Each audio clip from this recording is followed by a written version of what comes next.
তাকিয়ে থাকো। হ্যাঁ আমি কিন্তু তোমার দিকে তাকাতে যাবো। না ধরো, তুমি আর যাবা না নাকি? আমি হেঁটে চলে যেতে পারবো। সরি সরি, আমি তোমার দিকে তাকিয়েছিলাম, আমার ভুলে গেছে। আমি কোনোদিনও তোমার দিকে তাকাবো না। তরকারিটা ভালো হয়েছে বাবু। হ্যাঁ মা। তোর বড় মার থেকে কটা ধুই তুলে এসে দিছিল, আর বাড়িতে এটা ওটা ছিল, মাইদি মালিশ করেছি। বাবু কদিন পরে তো গাড়ি কিস্তি লাগবে, ভাড়াটা ঠিক মতো হয় তো? হ্যাঁ মা, কালকে স্কুল থেকে 4,000 টাকা দিয়েছে, আর এদিক ওদিক থেকে ভাড়া মেরে ভালোই ইনকাম হয়েছে। তোকে আবার কোন মুখে বলবো? রূপার প্রাইভেট মাস্টার কদিন ধরে টাকা চাইছে, আমার কাছে তো টাকা পয়সা কিছুই নাই।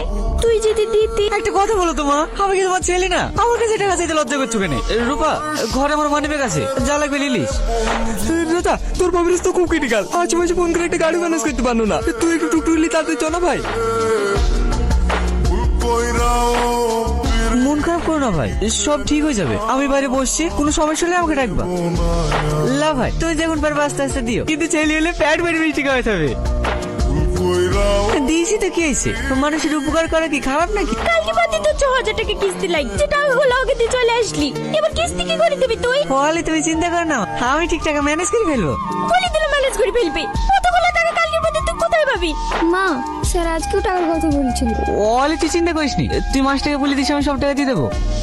তুই তো ভালো করেই জানিস, তোর আব্বা মরে যাওয়ার পর থেকে আমি তো তুই ভাই বোনকে খেয়ে না খেয়ে মানুষ করেছি, কারণ একটাও ব্যাগা কথা শুনতে দিইনি। কিরে রাজা, তুই আজকে টোটো স্ট্যান্ডে? হ্যাঁ রবিবার না চাচা, স্কুল বন্ধ যে। স্কুল বন্ধ থাকলে তো আমি এদিক ওদিক ভাড়া মেরে বেড়াই। ভালো ভালো, বাড়ির সবাই ভালো আছে তো? হ্যাঁ চাচা, সবাই ভালো আছে। থাক, প্যাসেঞ্জার কটা নামে দিয়ে আসি। লেখা বের করো চাচা, বের করো। নতুন দোকান খুলেছো, 1,000 টাকা বের করো। আমি তো তোদেরকে আগে বলে দিয়েছি, ও সব চাঁদা টাদা আমি দিতে পারবো না। সকাল সকাল মুডটা নষ্ট করে দিও না চাচা, এর আগেও 2-3 বার ঘুরে দিয়েছো। আমি আবার বেশি অপমান সহ্য করতে পারিনি। দাদা টাকাটা দিয়ে দাও, তাহলে কাল সকালে উঠে তোমার দোকান আর খুঁজে পাবা না।